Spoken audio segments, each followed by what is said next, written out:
Broadcasting live from the Business RadioX studios in Phoenix, Arizona, it's time for Phoenix Business Radio, spotlighting the city's best businesses and the people who lead them. Hello and welcome to Phoenix Business Radio, broadcasting live from the Max 6 Entrepreneurial Center right here in Tempe, Arizona, where we help build businesses and connect you with the right people. And I'm very excited to have, I think, a very fast new friend, Dr. Tricia Groff, with us. She's an executive coach, licensed psychologist, and author, and I believe it's of a brand new book. Am I right? Yes. I'm thrilled to have you. Welcome to the studio. Thank you. I'm so happy to be here. And we also have with us, I was going to say a long-time repeat guest, Peter Adams. I felt like I was in the Sun Stadium there, and there should be like the music, keying up. Welcome back, Peter. How are you? I'm good. Thank you. And Peter sits right outside here in our co-work space, so I get to see you almost every day, at least a couple times a week. Yeah, 2-3 times a week at least. And I've invited you back to co-host. I love it. I'm sad when I get here and you're not there, right? And in fact, yesterday, the day before, I'm like, Peter, you're here later than usual. Like, I know your schedule. That might mean that I'm just, being a little too on. Just time to change it up. Yeah, I got to do something. I don't know. I love it.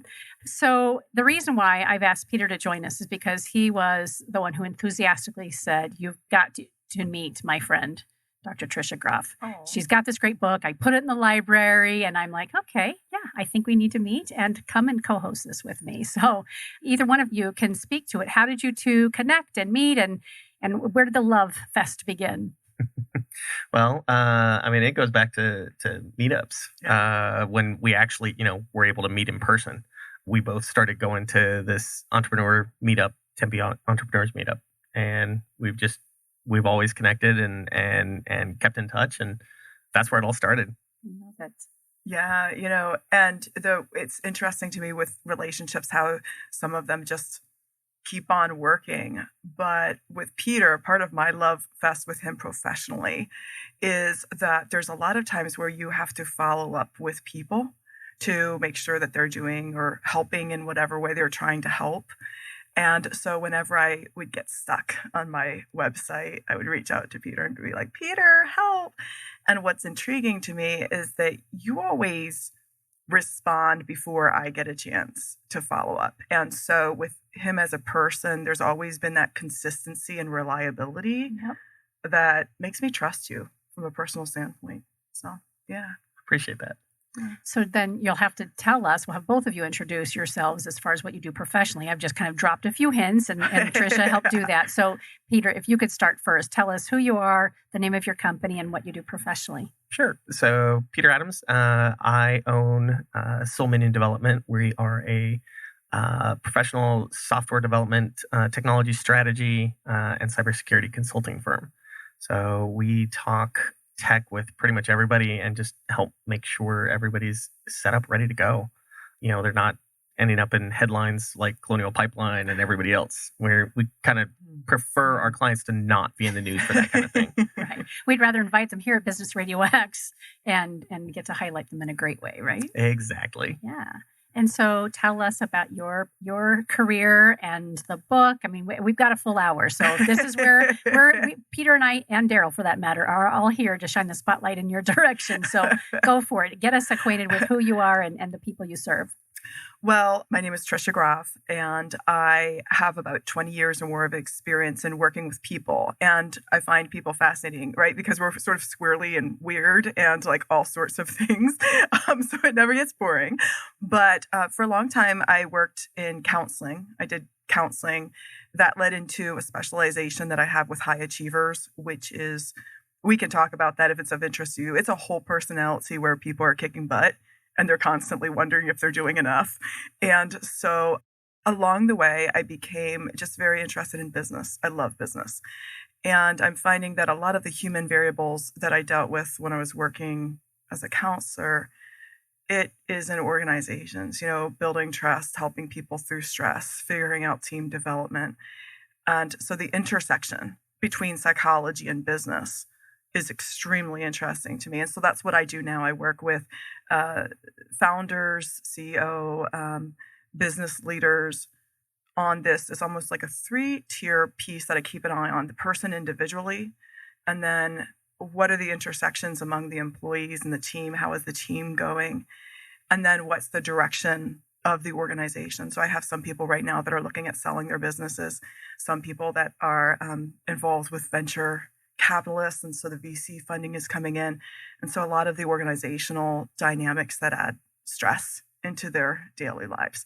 So that's where I'm hanging out in terms of people nowadays, is figuring out how to help people stay sane when they're kicking it in business. Yeah.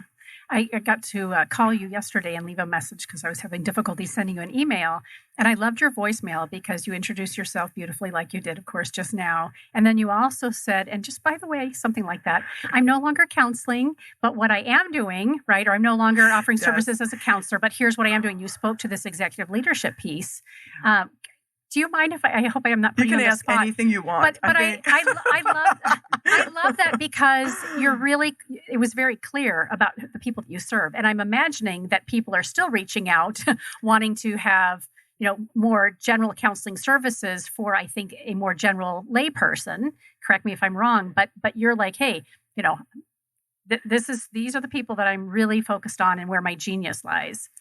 Yes, I did that for my own sanity and to save people time, because what has happened is that I'm still getting referrals from people that worked with me years ago. And it's the most interesting thing, because I know that in business, referrals are good.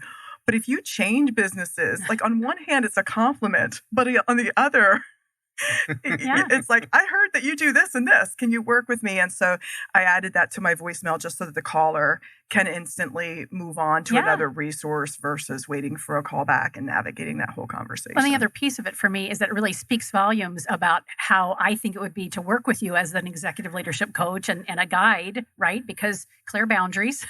And I just thought it was lovely. So, thank you. I appreciate that. I try to be really straightforward, and it seems to be something that my clients like. So thank you. It's very appreciated. I mean, it's hard to find people that won't always just say what needs to be said. And I've always appreciated that part of you where, if I need to hear something, whether I want to hear it or not, shouldn't matter. If I need to hear it, I always know that you're going to tell me exactly what it is that I need to hear.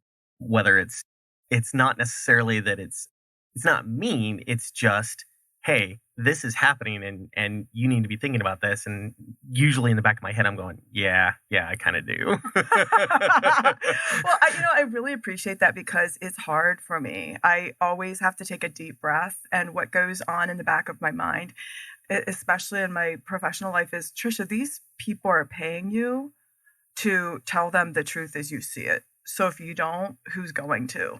Exactly. And then for my friends, for me, it's caring. Like at the end of the day, it's caring, but it's hard sometimes because I don't want to make sure, I don't want to. You don't want to make anybody feel bad. Right. Exactly. So thank you. So this seems like as good a time as any to have you speak about your book, because you're modeling relational genius, at least in my opinion. Tell us about the book and the catalyst for writing it. So the book is called Relational Genius, The High Achiever's Guide to Soft Skill Confidence and Leadership in Life. I want to tell you, because I know that Relational Genius is a very sexy title, and I'm really happy with that. But Relational Genius comes from some very basic premises. And so originally I was thinking fundamentals for high achievers. What are the basic things that people have to know? But sometimes what I consider basic, or what might feel basic, isn't. It's a little bit more complex. I've had questions over and over again from people. Each week I'll hear a theme. This week the theme was leaders struggling with not wanting to disappoint people.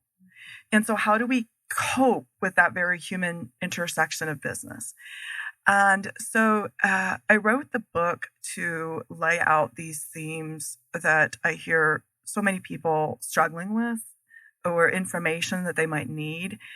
My heart has always been to provide information to a broader audience than I can reach one-on-one. So no matter how many companies or individuals I work with, there's a cap on that. And so the book is a way of getting some information out there to more people. And is it your first book? It is. Yes, And it is. I have a children's book that I wrote. I wrote children's back in 2010. It's like having a baby. Do you have kids yourself? I do not. Okay, but you can relate to the idea of birthing this incredible thing into the world. I'm going to be honest here because that's who I am. Everybody was so excited about the book. And it's just like, wow, you must be excited. This is amazing. Aren't you proud of it? Well, what happened, so if we're talking about the pain of bearing a baby, that's what I'm speaking to. Yeah, okay. yeah. I'm starting to get to the joy part right now, but it was pain because what happened was there was a point when normally if I wrote a book, what I would do is figure out a few people, some clients and some friends that would completely tear it apart earlier in the stages. And so, of course, I had an editor look at it and other people, but what happened was at the point when I needed people to tear it apart was right when COVID really hit. So the people that I would normally ask to tear it apart were saying, hey, Tricia, we have to figure out if we're going to lay off people in our company. It was, women who were suddenly managing their professional life and their kids. And so I do know that people are supportive of me, but I think that there always has to be a line in terms of how much more are you going to put on somebody that's just trying to get air. And so what was interesting was that a lot of the book I wrote needing to rely on my own judgment about what to put in it because there weren't people available to tear it apart and say, this is boring, this is great, this is whatever. And so that was hard. That was, I talked to people about relying on their own judgment, but and I had to do it. It was sort of hard to go, I hope this works because it's going to go out to everybody. And like I said, I did have an editor. I did have people looking at it. Somebody on the back of the book is Penny Cowden, who I just clung to because she's like, this is great. I wish I had this years ago. But it was interesting to put that much effort into something and not know what the outcome would be, which is what we do in business, like having a baby. It is. See, you're like, this is my point. This is like having a baby. Go. Because no. This is all about your experience and whether you've had, children or not. There's so many different aspects of it. I know Peter's a father, and it's like, is there ever the perfect time to have a kiddo? You don't know what to expect with that first baby, especially I have 3 kids, but that first birthing experience. I couldn't have prepared any better but I also didn't know what I was going to go to. Know. Yes. And that's the pain, very true. And the pain, yes. Right? And like you, it's funny as you're talking, I'd like to say it was joyous and lovely and all a bed of roses, but I'm just now finally starting to see that piece of it. That was me as a parent. I had postpartum depression with both kids, my first 2, not my third, and people kept saying to me, this is supposed to be the greatest time of your life. And I'm like, it's not. But now, of course, they're 26 and 24 and I'm digging it. But anyway. But I'm so glad that you said that because then I think that there's a parallel with business there too. I was just talking to one of my people yesterday and it's just like, there's always this risk where you don't know what you're doing. But there was something that you said, now it's very personal that I want to tune into when you said that everybody was like, this is supposed to be the most fun time of your life. Right after the book launched, people were like, aren't you excited? Isn't this amazing? And what was going through my head was, I'm exhausted. And so there was such a discrepancy between what was going on inside of my head and the people around. And that's okay because you just told me this is the way it's supposed to be when you're birthing anything. I believe it is. Thoughts to add to that, Peter? So when I first found out about it, and you had the book, and you were like, "Hey, I need people to look at this." I was still in kind of a place where I was just kind of cruising along with my company. We didn't get hit really bad with the pandemic early on. It took until about 6 months when some of my clients that they had been doing okay, and then they were just like, things are changing and we're selling the business, and they were going away. That's when it kind of really started to hit home for me with it. And so when you asked me about this, I'm like, you know what? There's all this. I've got this stuff going on, but I don't care because this sounds really interesting, and this is stuff that I need to work on anyway. And so I was thrilled to take a look at it. And my comment and I loved your reaction to it. My comment on the book was, I wish more leadership books were written like this because it's written, and you even said, I wanted this to be written in a way where you don't have to pick it up and read it cover to cover. I want you to be able to pick it up, have a topic in mind, go to that section and read that section. And I wish more leadership books were written that way, because it would make it so much easier for me, who I'm a slow reader, number one. Yeah. But I also just don't have a lot of time. Yeah, your time is cramped, and you're always making decisions about where you're going to use it. Exactly. So having the ability to just pick this up and go, okay, I need to go look at this chapter. Just the writing style too. When I dug into it and I was reading through it, I was just laughing. I was sitting on the couch flipping through it and reading it. My wife was on the couch with me, and she's just hanging out watching TV, and I'm like, you need to pause. And she's like, wait, what? I'm like, pause it. And so she pauses what's on the TV, and I just start reading like part of the book to her, and we're just both laughing because I'm sitting there reading it, because it was a section on difficult people, and I'm like, hey, I'm the difficult person. Oh my gosh! It was fantastic, but I remember talking to you after that, and you're like, well, we all are at some point. We're all that difficult person. And I'm like, yeah, I see that. It was so embarrassing. One time I was acting out a cartoon in the book. I knew what was going on in my head, but on the outside, it totally looked like a difficult person. And there's this cartoon in the book where this woman goes to, I don't even know if I can describe all cartoons in wood, but I'm going to try this. So this guy is sitting at the desk, and on Monday, she's like, you're amazing. You're the best boss ever. I'm so excited to be here.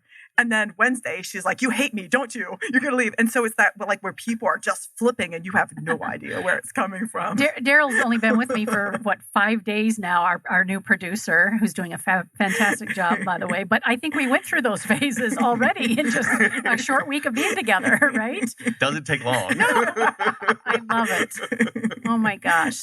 And it's so neat to hear you say that, one, you made the commitment to read it because you care for her, but also just by the title of the book, you're like, I probably ought to be informed by this. And then I probably ought to look at this. I love it. So you had mentioned, I think I heard you correctly when you said that for CEOs and business owners and leaders of organizations, one of the biggest stressors they have, I think you said, or the theme that you're hearing most recently, is they don't want to disappoint people. Is that what I heard That was the theme this week. Yeah. So each week there's a human theme, and this week it was disappointing people. And do you find that those stressors, like what would be, is there another overarching stressor, or does it change? What causes leaders that you work with the most stress? People. Hands down.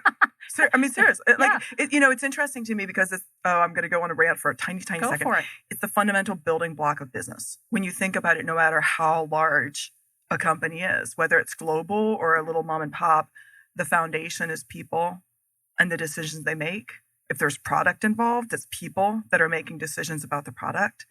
And so at people, not just their emotions and their personalities, but they're where their brains work, their decision-making processes. And so everything from hiring and firing is a huge source of stress for everybody. But figuring out, do we have the old metaphor of, do we have the right people on the bus, and then trying to get them into the right seats? What are their skill sets? How are they thinking? Understanding sometimes where it's not personal, where it's just this person doesn't, something that, for example, that I've encountered is that I have leaders who are saying, well, why can't this person see ahead? Why can't they think 5 steps ahead? I don't understand why they don't have the foresight or the good judgment to figure out that this isn't going to happen. I'm like, that's not the way their brain is working. This person will do great with a step-by-step sequence, but this person's not a big picture thinker. And so it's a cognitive style. It's recognizing here's the cognitive style that we're dealing with. Mm-hmm. And so, the stressor is all of my people are so dedicated and they're trying to get it right. And so the stressor is this continuous, all right, am I making the right decisions with the people around me, with my employees, with if I'm choosing who's going to buy my company, if I'm choosing a partner, am I making the right decisions? And then on the inside, am I part of the problem? And so sometimes that self-doubt that comes up about whether they're getting it right. We all need Peter's wife sitting next to us as we read that chapter and get to say out loud, I'm seeing myself here. I love it. And equally important, did you glean some skills and some ideas on, kind of how to shift that? Or is a part of it just accepting who we are? I'll let either of you speak to that. I mean, for me, it's really just kind of accepting that, yeah, sometimes I'm going to be difficult. And I mean, to a certain extent, it's, my wife just understanding that at times I'm probably going to be difficult. But I also have to recognize that at times she's going to be difficult. So, we have that role switch, and it's worked well, at least with me and my wife, where we know what when somebody else is going to get stressed out, and we're able to read each other extremely well. So I don't have that as the deal with difficult people problem with like my family relationship. It's purely been around employees and hiring and firing and figuring out how do I get people to do the work and to care about the work. And it's reading through the book gave me some insight into why I need to shift my own thinking in a lot of cases about how I'm approaching it. And I mean, there's still plenty of things that I have to learn about, dealing with people and hiring and having employees and everything else. Like I'm back in another phase of I'm never hiring again. But at some point, I'm probably just going to get so busy again that I'm going to have to do something. And so it's really going back through that and just looking, okay, what do I need to shift? What do I need to look at internally in order to make this happen? And I think that was an important insight. One of the recurring conversations that I have when you said about shifting internally is people's expectations. And so we want people to be who we want them to be, instead of saying, what's the information that I'm getting? What's the pattern that I'm seeing? And I have to base my expectations and my decisions off of that. And so I've seen there's a lot of stress if it's like, well, something's wrong with me. I should be able to change this person. Or I clearly spelled things out 10 times. Why aren't they doing it? And so I think that there's a lot of sanity in terms of being able to care about people as human beings, but saying, this is who the person is. And so let me accept that and make predictions and decisions based on what they're showing me rather than what I wish they would be. Powerful. There's one other thing that you asked, you said about inside of us. There's one part, it's not related to, well, maybe it's related to employees too. In the area of confidence, what I've seen is that a lot of people struggle with confidence no matter how successful they are. And one of the things that can really help with confidence is just accepting that we're not going to get it right, that we're going to make mistakes, that we're not perfect. I told somebody that's in a business changing stage, it's just like, this is part of it. Like when you're growing, if you're changing, if you're not stagnant, you're going to screw it up. And there's going to be pieces of you. I laugh at myself because there are pieces of me that are just not perfect. And I'm like, well, that's nice. But being able to just own it and have it be okay without it making me into a bad person is what allows me to move forward without getting too involved in my head. I love conversations like this. We have packed so much in such a short amount of time. I want to thank you both, Tricia and Peter, for being with us today. And I very much look forward to part 2 when we come back together again that first full week of July. You've been listening to Tricia Groff. She is the author of Relational Genius, The High Achiever's Guide to Soft Skill Confidence in Leadership and Life, and our dear friend Peter Adams with Soul Minion. You've been listening to Phoenix Business Radio, broadcasting live from the Max 6 Entrepreneur Center in Tempe, Arizona. Some media leans left, some lean right, and we lean business. Until next time, I'm Karen Nowicki. Thanks for listening.